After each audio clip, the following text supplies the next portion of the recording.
6 na taon matapos itigil ang usapang pangkapayapaan sa pagitan ng pamahalaan at mga rebeldeng komunista, nabuhay ang posibilidad ng pagbabalik ng peace talks.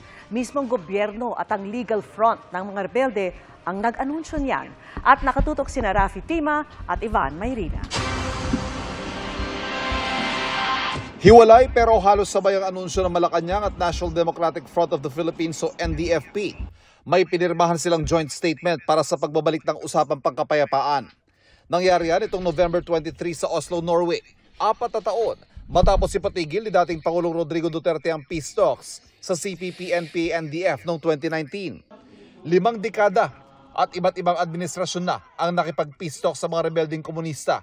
Pero sa pagkakataong ito, tiwalang Administrasyong Marcos sa unang hakbang din daw ito sa pangmatagalang kapayapaan. Nakita ko personally, there is that kind of commitment and also there is a kind of goodwill on both parties to continue to discuss some principled resolution to end really the armed conflict. So yun ang nakita ko na based on my personal experience that there is. We are very confident. I'm very confident that there is something that after this joint statement, we can finally end up with the final peace agreement. Paglilinaw ng gobyerno, unang hakbang lamang ito sa muling pagbubukas ng usapang pangkapayapaan. Kaya sa ngayon, tuloy pa ang pagtugis sa mga armadong grupo. Wala pa rin ng linaw kung magkakaroon ng ceasefire ngayong magpapasko. Pero ang joint communique, isang hakbang din daw para makatuon ng armed forces sa mga bantang panlabas. Pangunahin dito ang umiigting na tensyon sa West Philippine Sea.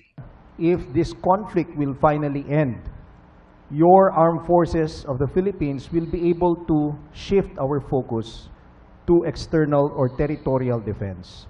It's high time because of the world conditions that the volatility of geopolitical security necessitates a defense establishment that is threat agnostic but also geared towards addressing our vulnerabilities. Alam mo, hindi ko maintindihan to. Sa totoo lang, hindi ko maintindihan kung ano bang ibig sabihin nito na peace talks nila. Kasi, parang hindi na tayo natuto sa kasaysayan eh. Every time na nagkakaroon ng matinding peace talks, doon sila lumalakas.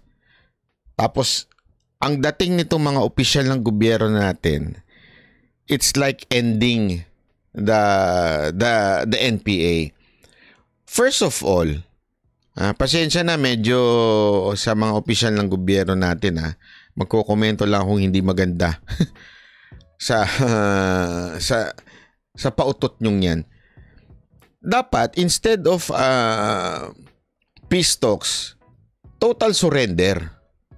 'Di ba? 'Yun ang akin, mas maganda yung ganun. Yung susuko talaga sila, ibababa na nila yung armas nila at iisa ang ating national police, iisa ang ating military, wala nang ibang may hawak dapat. Total surrender dapat. Hindi ho yung peace talks. Mag-uusap na naman kayo, tas lalakas na naman sila. Pagbihira ho kayong pasensya na pero yung mga NPA, mga traidor ho yan. Hindi ho yung mga yan nabubuhay kasi tinutulad nila sa MILF and MNLF. Alam nyo, yung MILF and MNLF, hindi man ako agree sa mga kung ano man pinaglalaban man nila. Pero somehow, sila ho ay may pinaglalaban na prinsipyo. Meron ho silang dahilan na una-una, I think it's because of religion, isa na yun, di ba? Meron, in other words, paniniwala. Kaya ho sila ganon, nagkaganon. Okay? Kaya nga, pwede tayo makipag-usap. At ganon naman ang ginawa ng ating gobyerno. We had a deal with them, kaya nga may BARM na, may mga ganyan. Okay yun, kasi ang issue dyan, prinsipyo. Okay? Itong NPA, hindi ho ito prinsipyo, rebelde ho ito. Sakay nakakitang makikipag-peace talk sa terorista.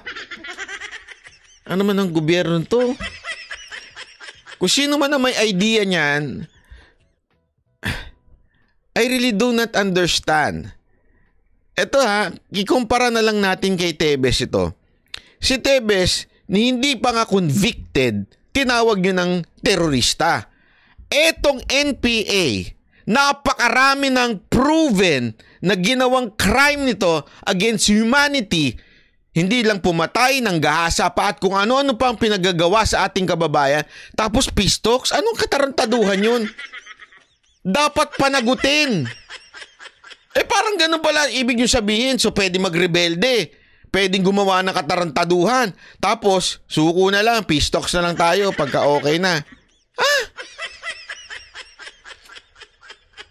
Pasensya na. Sorry kung mapunako po kayo kung sino man ang nasa likod nitong katarantaduhan na ito. Diba, parang hindi na ako kayo natuto nung panahon ni Pangulong Duterte. Siya ang talagang pinakamalapit sa NPA noon, di ba? Naglagay pa nga ho siya ng mga makakaliwa sa kanyang administrasyon. Di ba? Anong ginawa? Tinraidor ang gobyerno ni Duterte noon. Hindi kayo natuto? Peace talks noon, pinapatay yung mga PSG? Hindi na kayo natuto. Anong katarantaduhan ho yan? Pasensya na ho, Hindi, wala ho talaga eh. Wala ho sa, alam mo, iniisip ko na, iniisipan ko ng logic kung saan nanggagaling itong ating mga opisyal na to. Hindi ko talaga ho, malubos maisip, saan kayo nanggagaling? Anong pautot yan? Bakit may peace talks na unless when you say peace talks, ang ibig sabihin nyo ay susuko na itong mga NPA. Okay yun kung ganon. Payag ako doon. Parang sabihin, agree ako doon kung ganon ang mangyayari. Di ba ho? Yung susuko na sila. Pero kung peace talks lang para lang may mga agreement, hindi mo na hindi naglalaban, ano naman kalokohan niya? Akala ko ba terorista yung mga yan? Tapos, at ano ho yan, ang dami na hong di ba ngayon nga meron pagdinig na sa Senate tungkol ho dun sa mga nirecruit na mga estudyante. Di ba ho? Doon pa lang abuse na sa ating mga kabataan. Nirecruit. Di ba ho? Di ba? Ito na lang hindi na ho. Hindi ho ba kayo natuto dun sa mga kwento ng mga tinarantado at minulestya nitong mga rebelde na to? Pasensya na ho kayo pero katotohanan ho ito Ito ho'y reklamo mismo. Di ba? Ewan ko ba hindi ko talaga maintindihan Kasi naalala ko noon, nung panahon na ini-interview namin yan, ang nagdala pa nga niyan sa radio station, mga opisyal ng gobyerno na nasa AFP. Ibig sabihin, alam ng AFP yung pinaggagawa ng mga katarantaduhan nitong NPA na to. Alam ho nila. Alam nila kung paano inabuso itong mga kabataan. Alam nila kung paano talaga sila ginamit. Alam mo nila yung mga crime na ginawa nitong mga to. Tapos, ganun-ganun lang? Okay na? Bakit? Sabi nito, because they want Sara to fail as co-chairman ng NTFL. Oo nga Alam mo,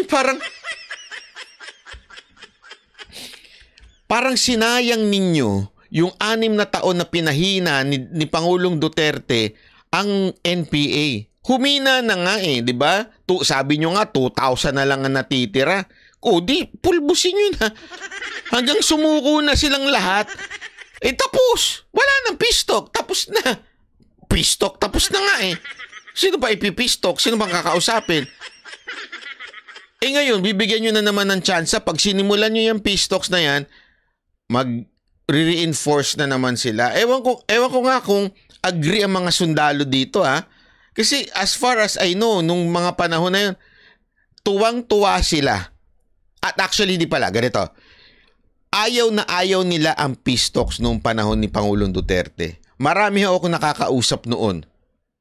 Ayaw nila. Bakit? Kasi alam nila, eto mga sundalo natin alam nila na lumalakas ang NPA every time na nagpi-peace talk. Di ba? Hindi ko maintindihan. Bakit ngayon parang anong nangyari? Anong nangyari? Anyari? Parang ganun Anyari?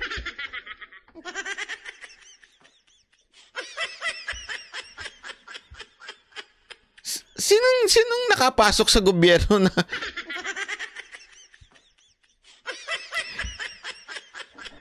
ito na lang isipin yung itong pinakamatinding logic dito from thousands ng membro ng NPA bumagsak daw nung panahon ni Duterte until now naging 2,000 na.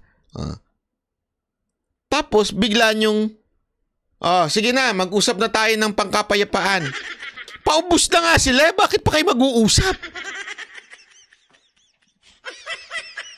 Paubos na, di ba? Wala na nga. Tapos bigla kayo magsasabing, mag-usap ulit tayo ng kapayapaan. Pati na lang nyo, sumuko na kayo kasi 2,000 na lang kayo. Naku, sabi ni Ariel, baka may budget na pag-uusapan dyan. Yari na.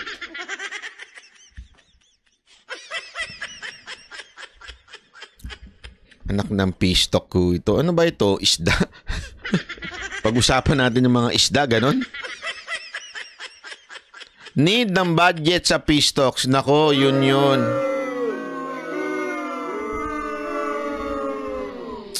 Ay nako. Anyway, sana lang mapag-isip-isip itong gobyerno natin kung sino man na may pautot niyang pistoks na yan. Sana ewan ko.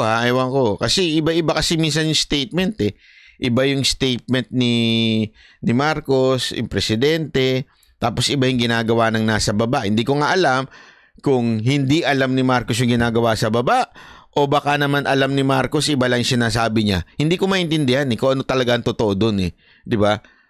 Pero, ewan ko, halimbawa, doon sa ICC, nanindigan naman si Marcos na hindi niya, kasi iba-kaiba yung interpretasyon Ang interpretasyon ng iba, makikialam ang ICC. Pero ang totoong sinabi lang ni Marcos, hindi naman makikialam, magjo-join tayo uli. Yun ang usapan. Iba yung sila'y papapasukin para makialam at iba yung magjo-join tayo uli. Parang iba-iba yung sinasabi ngayon ng mga opisyal natin. Ewan ko ba? Gulo-gulo nyo.